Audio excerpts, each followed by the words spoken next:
Good afternoon, MHS. Please stand and join me for the Pledge of Allegiance.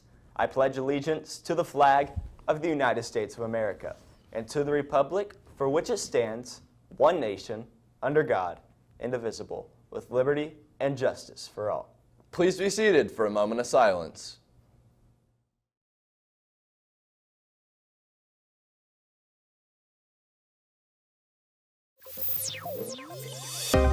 Coming up on this edition of MHS Rewind, we'll take to the sky to show you an aerial view of the I69 construction and have an update on its progress. We'll preview next week's senior elections here at MHS, and we'll get you ready for the musical Anything Goes.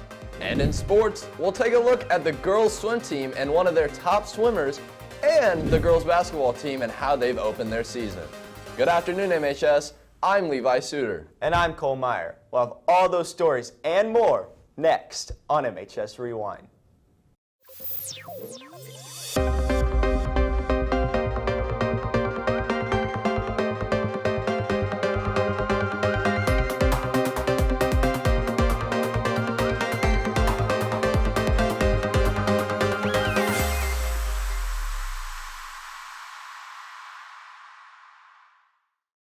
It's November, the traditional time of year where people go to the polls to vote. Martinsville seniors will get their chance to vote in class elections next week. Gabe O'Neill sat down with the candidates for class president. Senior class elections are on the horizon. Seniors will be voting for class president, vice president, treasurer, and secretary. And seniors are encouraged to choose the candidate that they feel best represents them and their ideals. So the president's main responsibility will be to lead the class. They will also give a speech during graduation, so that's kind of a big step. And also too, they're the ones responsible for kind of organizing the class reunions. So 5 years, 10 years, 15 years down the road. The presidential candidates this year are Thatcher Anderson, Peyton Baker, William Keller, and Blaine Maxwell. Well, I feel like I can represent the senior class best. I know the last couple of years have been anything but normal. And I think we deserve a sense of normalcy. I would like to, organize the class reunion. I think I can definitely speak at graduation. I think I can do that best for the senior class. I want to be a representative of the senior student body, and I also want to speak to my class one last time by giving a speech at graduation, and I would also like to help plan reunions and make them a lot of fun. I want to be class president because as the great class of 2022, I feel like they need someone who can provide a lot and do good for them. And I provide a lot of energy, and around this time during the winter, seniors have senioritis. I'm just trying to make a statement and just work with everybody, and I think it'll be a good decision. Why don't you want to be class president? The vice president candidate is Alyssa McGauley. The treasurer candidates are Lauren Leonard, Madeline Greenwell, and Alex Clark. Secretary candidates are Madison Cowell, Emma Gonzalez, and Bailey Metcalf. Back in the day, students used to vote on voting machines in the auditorium. Now they'll use a Google Doc on November 19th. For MHS Rewind, I'm Gabe O'Neill. We're all aware that the I69 construction continues through Martinsville. Silas McFarland took out the MHS Rewind drone last week to record a unique look at the progress that's been made. It has been close to 10 months since the Indiana Department of Transportation closed a 5-mile stretch of Indiana 37 in Martinsville to upgrade it to interstate standards. Everything is progressing on schedule. A lot of the work that's happening right now involves paving. That is a lot of times weather dependent. There will be roundabouts where I69 intersects State Road 39, Rogers Road, and South View Drive. A lot of work happening in this area involves paving. I69 will cross over Ohio Street at the new interchange. Noise barriers are also being placed at that interchange and along the interstate as you approach the Grand Valley Boulevard Bridge. It was the first new bridge that opened as part of the I69 Finish Line project. It opened in June of 2020 and won several awards. It was an honor for NDOT. We're very excited for the bridge to win the regional award and also be nominated for the national award. The State Road 252 and 44 interchanges will be roundabouts. These two interchanges will work together as an interchange system with separate ramps. There will be access on and off at both of those locations. At State Road 252 specifically, we had what was called surcharge, which is basically tons of dirt placed on top of that area, basically to compact down the earth that would be the eventual roadway. That has to meet a certain level of compaction, so it's stabilized and can hold the roadway. That was recently cleared, so we are working on removing all that earth and dirt. The Martinsville section, State Road 39, up just north of State Road 44, is expected to open by the end of 2021. We don't have an exact date just yet, but we hope to nail that down here in the coming weeks. However, construction will continue into 2022 on more offline portions of the project, still scheduled to be open to traffic by the end of 2021. The estimated cost, I-69 finish line, Martinsville to Indianapolis, was approximately $2 billion. Visit the I69finishline.com website for construction schedule updates. For MHS Rewind, I'm Silas McFarland. The high school hosted a skilled trades open house last week. Loudon McFarland went to the event and has the story. Nearly 200 people attended the open house in the cafeteria vocational wing to get a look at some of the programs the high school has to offer that can lead to a high-paying job without a degree. This event is supposed to help incoming freshmen and/or freshmen so they can make good educated decisions on what they want to do during high school or after high school to choose their pathways. The event showcased the high school's skills trade programs like automotive technology.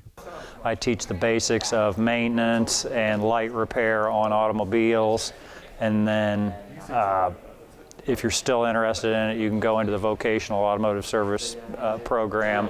That is 2 periods a day. Students and their parents saw live demonstrations of robots, and they even got a chance to try out a brand new virtual reality welding simulator. We also have a couple of my FFA kids in the welding program that are doing live demonstrations with the welders that are welding just regular, some of the beads that they're going to be welding in the competition in December. The event also features several of the other classes offered at MHS like machining, engineering and technology, agriculture, construction, broadcasting, and criminal justice. It offered several colleges and trade schools, unions, and local business looking for future employees. For MHS Rewind, I'm Loudon McFarland. The musical hits the stage in the MHS Auditorium next weekend. Elias Elsner gives us a preview of Anything Goes.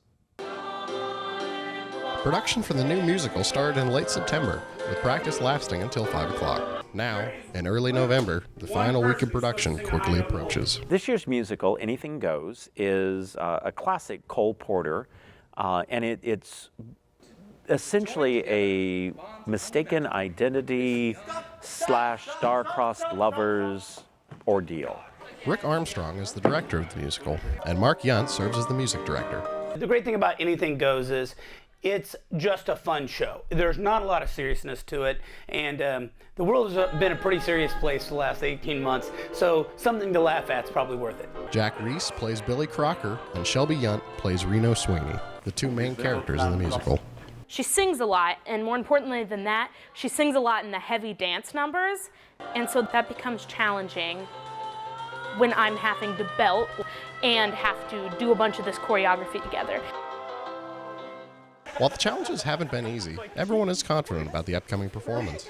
I think the audience is going to be pleasantly surprised. I think this is one of the better shows that we've put out recently, so I think they're going to be pretty happy with it.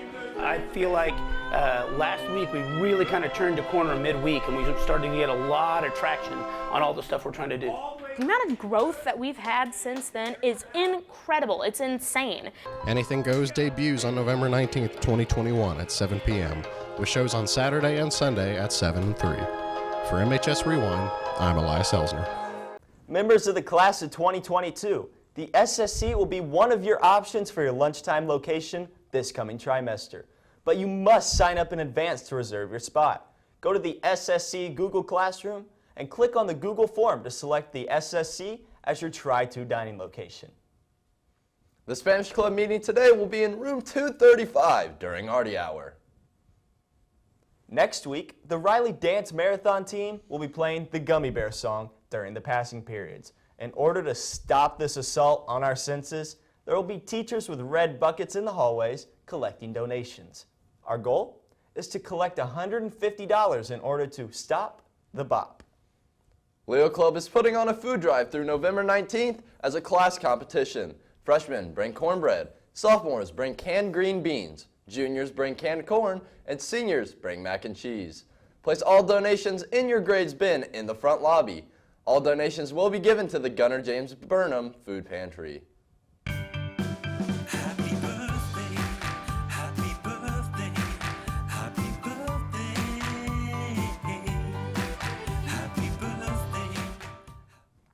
Birthdays today, we've got a lot of them. Quentin Bland, Macy Dorset, Jay Johnson, Legend O'Hare, Sandra Rowe, Natalie Whiteman, Jack Wolf, and Sela Wolf. And the second trimester is starting on Monday. Assistant Principal Ryan Wagner joins us now to talk about some changes to the schedule. Let's throw it over to him. Hey, thanks guys. Hey, first of all, happy Friday everybody and the last day of the first trimester. Congratulations, Arties. You have made it through 1/3 of the school year, and so only 2/3 left to go, so we're getting there. It's been a fast year and it goes by fast, so hang in there and let's keep things rolling. I wanted to make a few announcements for you guys here today, just a few things as we start to enter the second trimester of the school year. First of all, as many of you maybe have heard already, starting next Monday with the new trimester, we're going to be going to 3 lunch blocks, A, B, and C. So we will no longer have just the 2. We'll be going to 3 lunch blocks for next trimester, and you'll be seeing that lunch schedule come out to you in email, and your teachers will also have it for you on Monday when you come to school, so you can see based on your classes which of the 3 lunch blocks that you'll be eating. Another change for lunches for also with the 3 lunch blocks is now we'll have all the students eating in the cafeteria. So there'll be no more no more balcony. Everyone will be in the cafeteria. But Mr. Carl Wagner has been gracious enough to offer an invite to seniors if you would like to sign up to eat in the Senior Success Center. He's got a Google form that he's pushed out, so if you have not already been on that, make sure you get on that if you would like to eat your lunch in the Senior Success Center. There's limited space, so you got to make sure you get on there and get on that form because it's going to be a first come, first serve. So if space runs out, then you're going to be out of luck. So make sure seniors, you get on that Google form and try to get that space if you want there in Mr. Carl Wagner's room during your lunches. Another thing as we move into second trimester, sure it's no surprise by now, tardies.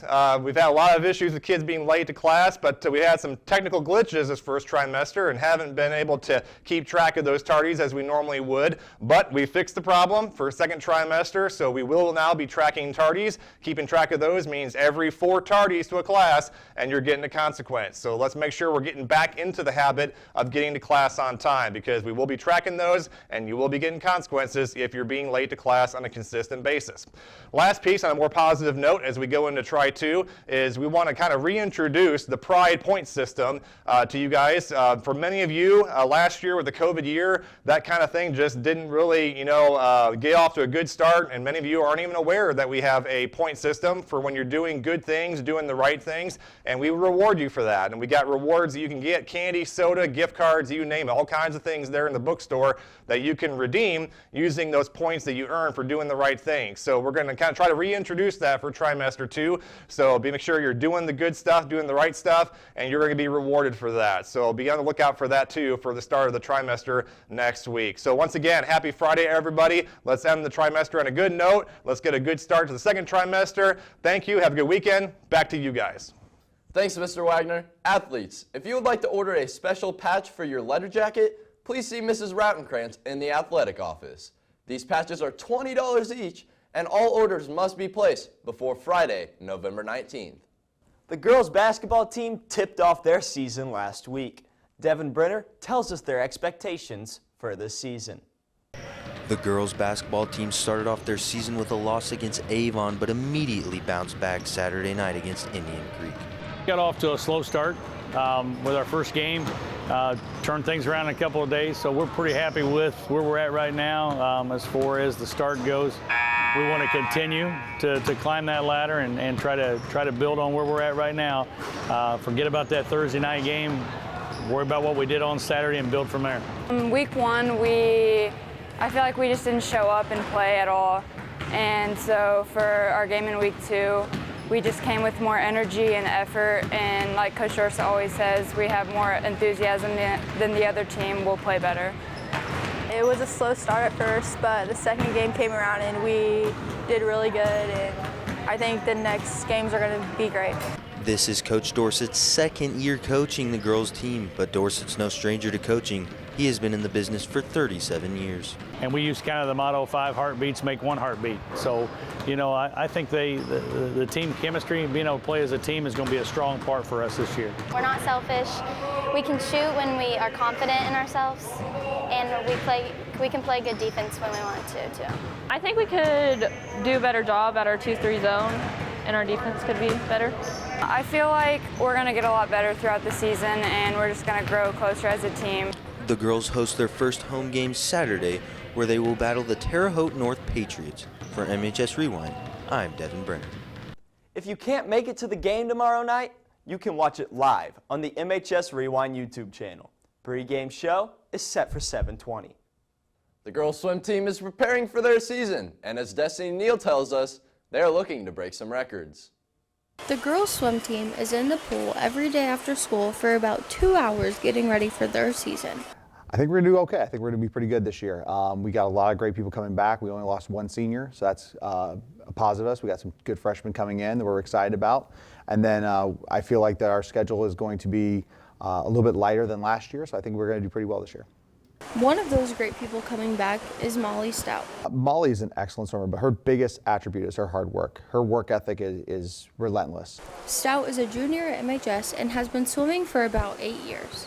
My mom kind of put me in lessons, and then I kind of just took it off from there. I did middle school, and then I decided I liked it, so continued. Stout's mom, Jessica, owns 2 of the high school's records, in the 50 free and the 100 free. Stout says that motivates her since it's her mom and she's trying to break those same records. I kind of want to take her name off just because it's kind of cool to say oh, I wiped my mom off the board. Stout says she is aiming toward re-breaking the 100 breaststroke after breaking the record last year. She said she would like to break as many records as she can, but there are some distance ones that she doesn't think she will be able to get. Another swimmer is senior Taylor Long. Long is coming up on her 6th year of swimming and says that her older sister is what got her into the sport. She was a swimmer, and I was just always amazed at what she could do on the swim team. Her favorite event to swim is the 200 IM. She says she likes the difficulty of having to switch between strokes. The team will continue to practice after school, plus 3 days a week in the mornings and on Saturdays. For MHS Rewind, I'm Destiny Neal. We'll have a story on the boys swim team and their head coach, plus previews of boys basketball and wrestling next week. Congratulations to volleyball standout Grace Reynolds. The American Volleyball Coaches Association named the senior setter first team All-American this week. The Florida Gulf Coast commit recorded 882 assists, 379 digs, 131 kills, and 66 aces for the Artesians this season. She finishes her 4-year varsity career with 3,443 assists, 1,317 digs, 219 aces, and 339 kills. What an amazing career, Cole. Yeah, Levi, you're right. And that'll wrap it up for this edition of MHS Rewind. For Levi Suter and the rest of the RTV2 class, I'm Cole Meyer. Thanks for watching and have a great rest of your weekend. Enjoy the ride.